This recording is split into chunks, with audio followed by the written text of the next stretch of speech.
What's going on, everybody? Welcome back to the channel. Jake Shavink here, and yes, we are going to take a peek at the 2023 NFL Draft in this video with a first round 2023 NFL mock draft. And with obviously the order and all the teams picking, we're using an order that is the reverse of the Super Bowl odds aggregated throughout all the sports books. So, if you're mad where your team's picking, maybe just tell them to be better this year and have them pull a Bengals, who were obviously top 5 in the way too early mocks last year and obviously made the Super Bowl. So maybe your team takes that jump. But if not, they might be picking high. So we'll see. But 2023 NFL Draft, when you peek ahead, there's a lot of top tier talent, I think. And you'll see a lot of high first round grades, I think, from some of these guys, especially at the quarterback position, which should be better this time around. There's obviously 2 names at the top we'll talk about and a few others we'll get to in this mock draft.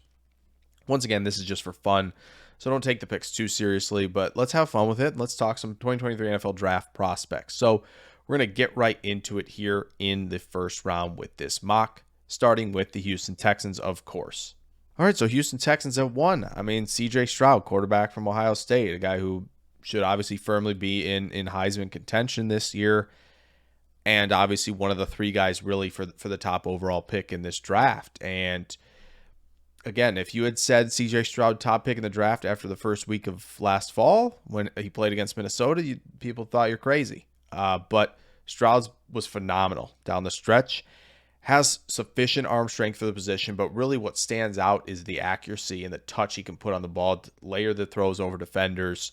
Just the placement of his ball to all levels of the field is very, very good. And the ability to maneuver and navigate the pocket, whether it be under pressure, to buy a little time for himself, or to get himself in position for a good throw, does all that, resets the feet very well. He's just really refined, and he's only going to get better at the quarterback position, and should be a good year for him. Again, throwing to a lot of great weapons this year at Ohio State. We'll talk about another one of those guys very soon, but again, this guy is just precision, and a step forward could be in store, and it could be really, really good, a special year for Stroud. So Texans finally get their passer.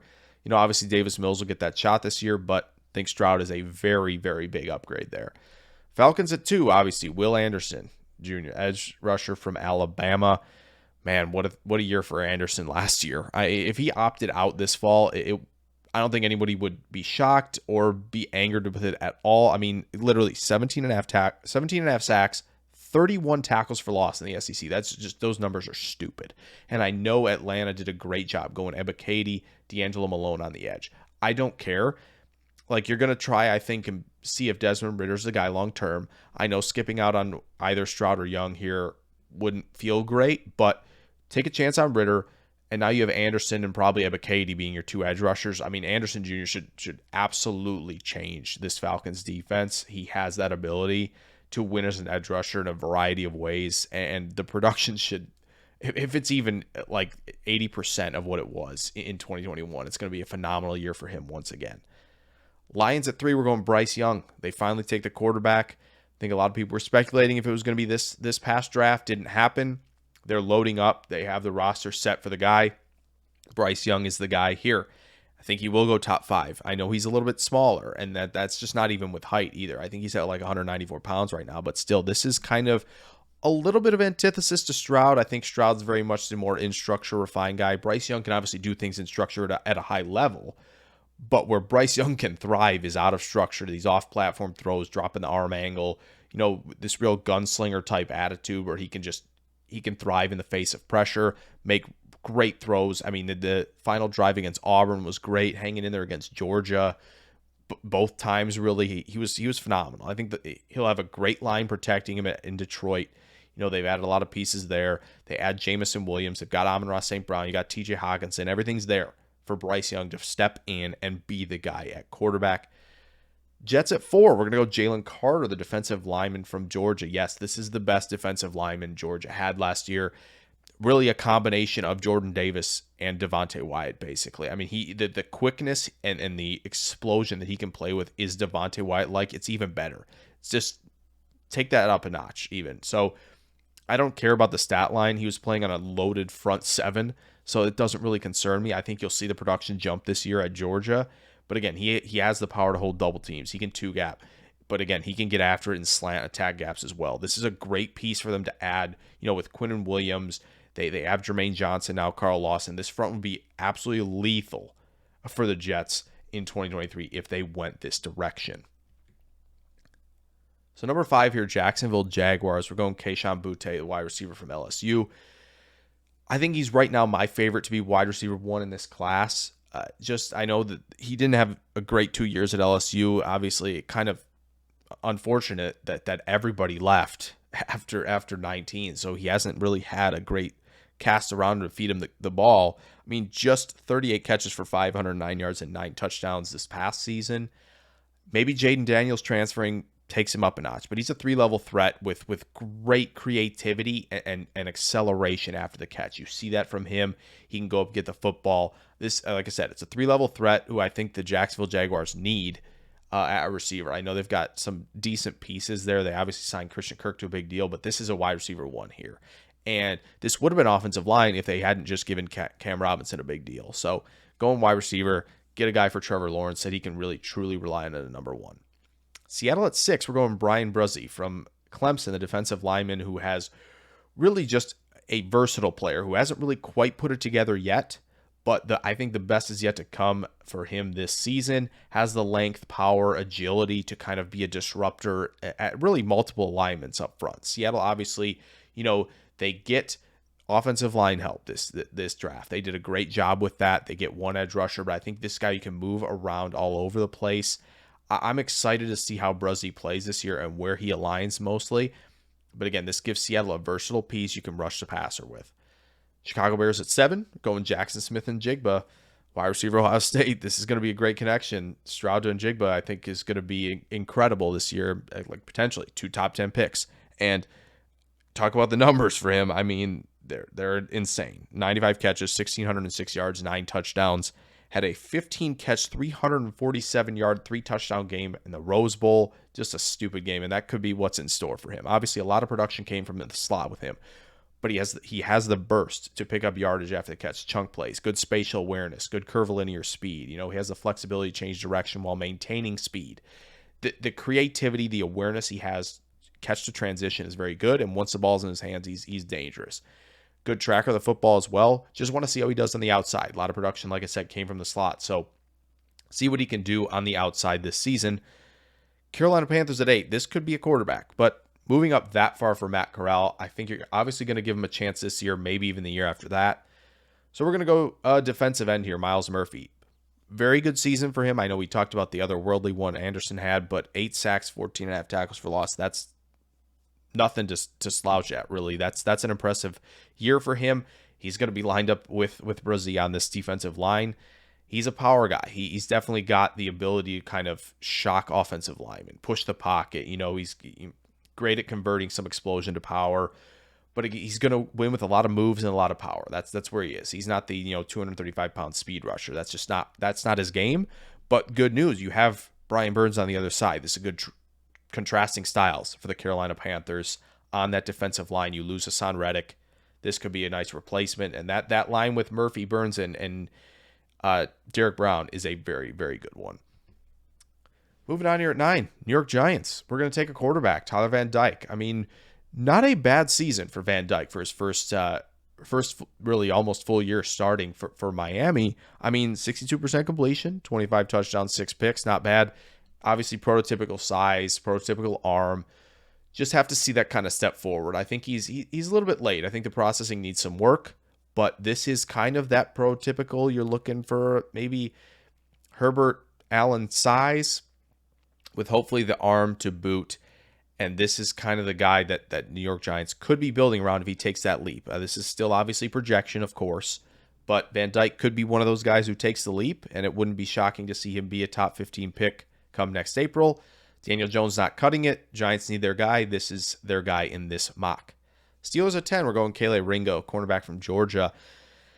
This another guy who got some projection, but I don't think the top of the cornerback class is going to be as good as it was this past draft, but still some top talent there. Ringo's got the speed, the transitional quickness, can hang with guys. He did his best against Jamison Williams in their matchups, but like we said, I mean, this is a guy who can take that step forward. He's physical enough, and he's quick and athletic enough to be a lockdown corner. Steelers definitely need that help on the outside. That's really an area they haven't really addressed very well recently. So get a guy in there, Ringo, who could be your lockdown cornerback 1.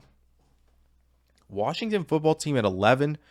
Gonna go Blake Freeland here, tackle from BYU. Probably not a household name just yet in the draft world. He will be. I think he could have been tackle 3, very easily tackle 4 if he had declared this past year.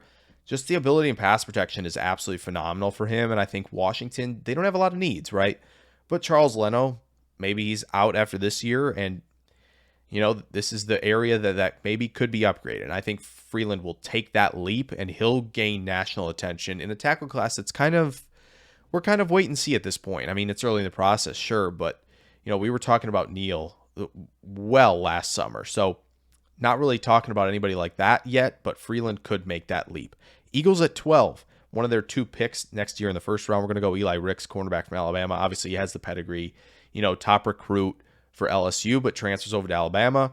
We'll see. I mean, the size is there, and the athleticism is there. Just going to put it all together with Saban helping you out and bringing you along. I think that's first round potential for sure.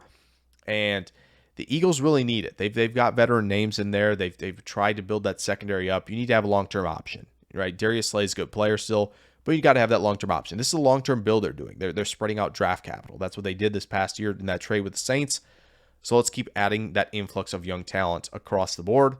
Ricks does that for you at corner. Minnesota Vikings at 13, Derrick Hall, edge rusher from Auburn. I feel like we'd be talking about him a lot more if Will Anderson wasn't the leading man really in this class overall and at edge rusher. So Minnesota, I mean, you look at them, Zadarius Smith, Danielle Hunter. We'll see. That might not be long-term. That could be short-term. You tried it, and it didn't work out. Derrick Hall, boy, I mean, 9 sacks, 12.5 tackles for loss. I think he could take a leap and even be that much better this year. Again, another guy with pretty much all the toolbox at edge rusher at 6'3", 251. So Minnesota Vikings could find their stalwart there for the long term after hopefully getting both of those guys in the secondary in Booth and Scene this past draft. So Derrick Hall could be that long-term superstar at edge for Minnesota. 14, New England Patriots. Noah Sewell, going linebacker from Oregon. This will be the top guy. This will be consensus top guy heading into the fall. I mean, what's there to say? He's a block deconstructor with a good power, has incredible size, and has the athleticism to boot. This will be maybe not quite Leo Chenal type testing, but again, for his size, he can definitely be a phenomenal tester. He will, and he has the instincts, processing, range to be a coverage guy and to work downhill, be able to be versatile and build Belichick's defense. Las Vegas Raiders, we're doing the projection thing with them. Paris Johnson Jr. obviously has not played tackle yet for Ohio State, but has only played guard to this point. But obviously with Nicholas Petit-Frere moving on, left tackle spots open. This was a 5-star recruit, I believe number 3 in his class nationally. So obviously he'll be taking that step, moving over to left tackle. We'll see how that works. It's very projection based. He could be sliding in obviously on the right side for the Raiders, who I mean, added Dylan Parham. That's a good pick for them. He's going to play on the interior, though. There's no way he's playing tackle. So they really need to still find that option. I think Paris Johnson could be that long-term option for them as they continue to hopefully build around Derek Carr in that passing offense. Miami Dolphins at 16, one of their 2 first-round picks next year. We're going Peter Skoronski here. This will be the next great debate about arm length. And, of course, this is another Northwestern tackle, funny enough. We talk about Rashawn Slater with this. Skoronski's got great technique. And I know the arm length isn't great, but he handled Ojabo and Hutchinson very, very well in that matchup last year.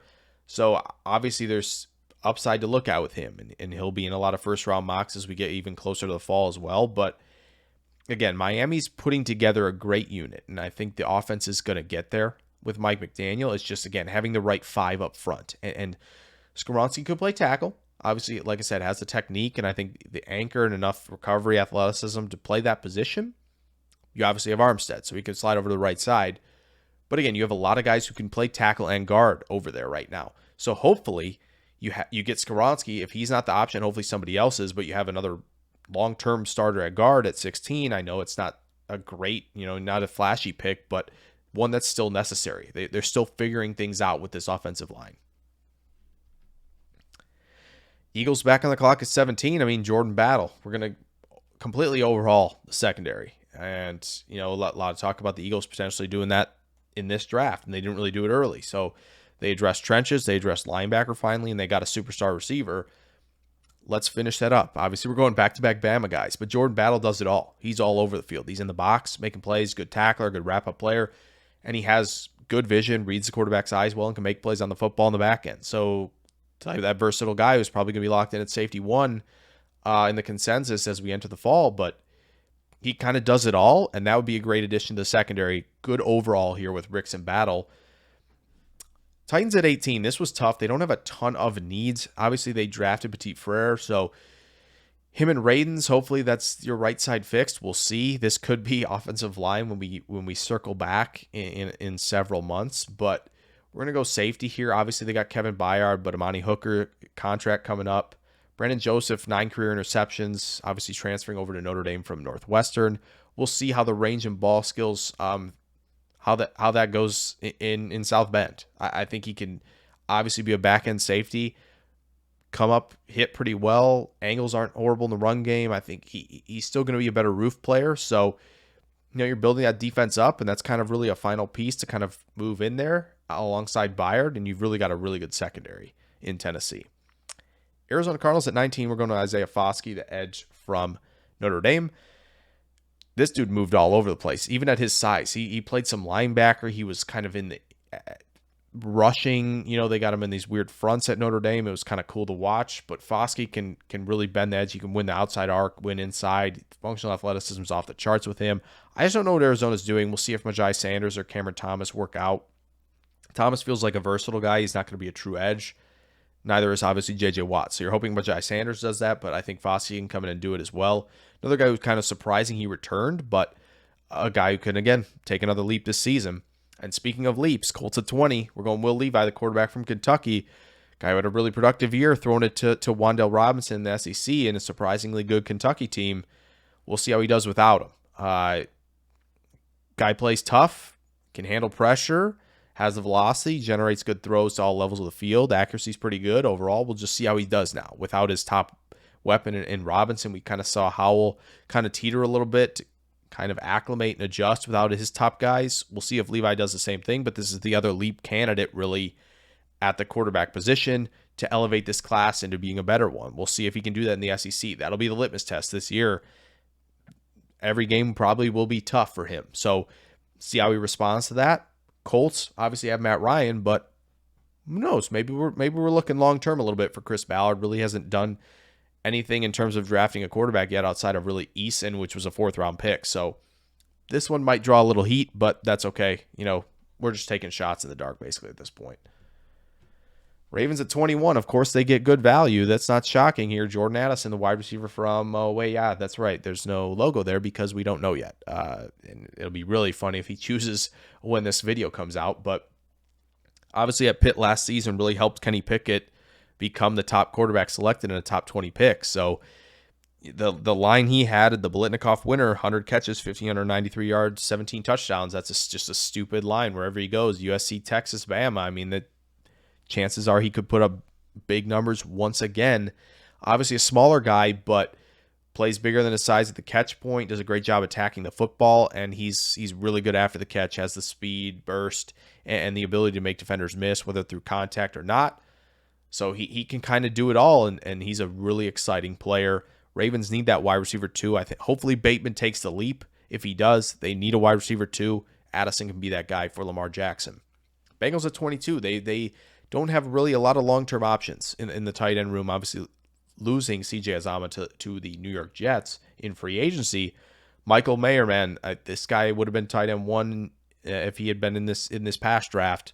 This is somebody who's going to be in line, has the prototypical size to be a Y inline tight end, but also incredibly quick in the short area. I think is a route runner, which kind of separates him from the rest of the class, and why he could be a first-round pick come 2023. Just because he can win in both facets of the game very, very well, and he's going to have another successful year for the Fighting Irish. Houston Texans at 23, one of their 2 firsts coming from Cleveland. We're going Nolan Smith, edge rusher from Georgia. I know he's a little bit undersized, probably in the 230s at this point, but man, this guy gets after it. And the speed, the flexibility. You know, the ability to bend, dip, rip, and finish. Like, this guy can do it all, and he's got surprisingly good power for a guy his size. Houston didn't really address edge rusher early like we thought. Obviously, they went, you know, Stingley, Kenyon Green, Petrie, Mechie. Like, they went a lot of different positions early, so didn't really see a top edge rusher for them. Maybe Nolan Smith can be that guy rushing opposite Grenard in 2023. Dallas Cowboys at 24. I'm telling y'all, remember this name. I know Jarrett Patterson. I know Ricky Stromberg both came back to school. They'll both be hot names in the center class. Cedric Van Pran is extremely good. Young center at Georgia. I'm telling you. From the limited stuff I saw from watching their offenses, studying from last year's draft, whether it be with the running backs or you know, the guards they had with Sawyer and Schaefer, but I'm telling you, Van Pran is extremely good. The technique's great. Like, he hits his landmarks so well. Cowboys need that set, but Biadasz is not really cutting it. Where will Tyler Smith play? This could be other spots on the offensive line here at 24. I know they just went that way, but man, Van Pran would be a phenomenal center for Dallas right away in 2023. Okay, Seattle fans, this is your quarterback, and this is the big projection. Cameron Ward, obviously coming over from Incarnate Word. Yes, Incarnate Word is where he played quarterback last year, but this dude can sling it. Got the arm talent, arm strength as well. He can drop the angles. He can kind of do it all. He makes plays on the move, but has that howitzer attached and has the athleticism. He's going to be a lot of fun to watch late night at Washington State. Just saying, this is one of the deep sleepers who could take the leap, and we're going to project it here in this 2023 NFL mock draft. So Seattle gets their quarterback after going BRESEE early. Sounds like a pretty good draft, getting your quarterback of the future at 25 and landing a top-tier defensive lineman in the top 6. So Chargers moving on to 26 here. We're going to go Cam Smith, the cornerback from South Carolina. Yes, another South Carolina guy who's going to be a hot commodity, I think, next year, playing in the SEC. Incredible patience, technique, and really hands in terms of initiating physicality and staying physical throughout the routes. Another guy who's going to be, again, talked about is like, yeah, this is the heir to J.C. Horn and what Horn was at South Carolina. Cam Smith can be that as well. Chargers like cornerbacks. There's no doubt about it. Brandon Staley likes guys like this and didn't really address it in this draft. We thought he might, you know, obviously going to the Stingley Pro Day, but here you go back to the SEC well at corner. Maybe puts Asante Samuel Jr. in the slot, but that's okay. I mean, man, Smith and Jackson and Samuel Jr. sounds phenomenal. Miami Dolphins, I know they've put a lot into running back, and I understand why this makes no sense in some sense, but like, honestly, this would be awesome. Like, think about Bijan Robinson with Mike McDaniel. This is nuts, man. I know, Mostert and Edmonds, they're fine, but like Bijan Robinson's next level. He doesn't really have the home run speed of maybe an Elijah Mitchell where you're thinking, oh yeah, this dude's sub 4.4. That's okay, though. The ability in space for him to just anticipate where defenders are going to be, move defenders, you know, the processing and the wicked twitch, the lateral toolbox he has in space, the contact balance, dude can run between the tackles, great vision, and really, honestly, as a receiver, he's absolutely incredible. This is the true 3-down back that really could get running backs back in the first round in 2023, and it'll be a fun debate about positional value with Bijan Robinson, but he's just a phenomenal player. Great ad for Miami. Detroit at 28, we're going to go Joey Porter Jr., cornerback from Penn State. This is another guy, physically talented player at Penn State, and he's going to draw, you know, the matchup will be watching him against some of the Ohio State guys. He's a talented player, though, strong physical player for the Lions. This is just a type of guy Dan Campbell will really like. We'll see what Okudah does this year. They've got a lot of guys who are unproven in the cornerback room. Will anyone step up? If not, this makes a ton of sense here at 28. Yeah, Green Bay Packers, we're just going to give them a receiver. I really don't know where they'd go at this point. 2 safeties off the board. That could be a possibility with Amos's contract coming up. They've gone heavy on offensive line. We're just going to fill out the buckets at receiver. Obviously, Amari Rodgers, if he takes the step, this maybe isn't necessary, but Josh Downs is just incredible after the catch. A little bit smaller guy, but again, the production was absolutely there. Had 101 catches, over 1,300 yards for North Carolina last season. Obviously, Howell leaves, but production is still there. Plays well outside his frame in terms of tracking and attacking the catch point. He's a very fun playmaker with the ball in his hands. That's somebody Matt LaFleur would really like. Chiefs at 30. I know they drafted Kennard late, and that was, to some people, a steal. Could potentially be the guy at right tackle. Now we're going to go Jalen Duncan here, who's got really good feet and impressive hands, good anchor, really a finisher at tackle for Maryland. This will be a guy to watch this year in the Big Ten as one of the top tackles. When you talk about him and Paris Johnson, those are two guys who could take the leap and be first rounders. I'm going to, once again, project a little bit here and say the Chiefs go this direction. He could slide over to right tackle opposite Orlando Brown and form a really, really good offensive line for the really down the line future in Kansas City to protect Patrick Mahomes. Buccaneers at 31, we're going to do the quarterback thing. Kyle Trask ain't it. We know this. If Tom Brady does indeed call it after this season, whether it be a Super Bowl win or not, let's go Phil Jurkovec here, the quarterback from Boston College. I think Jaron Hall from BYU is somebody who could crack the first round. Wouldn't shock me at all. But this guy, prototypical size, good arm, can push the ball vertically down the field, and that makes a lot of sense in this scheme for Tampa Bay. And, toughness, poise, and athleticism to kind of, make plays on the move if need be. So, again, another guy who could take that leap. Him throwing to Zay Flowers is going to be a lot of fun. So Tampa Bay gets potentially their future franchise quarterback in Jurkovec here. Bills finishing up at 32. B.J. Ojulari, edge rusher from LSU. You're going to talk about this name a lot as well. Another guy who's could see take a leap in production. Wouldn't shock me at all. The LSU defensive line is talented. We didn't even talk about Jaquan Roy either.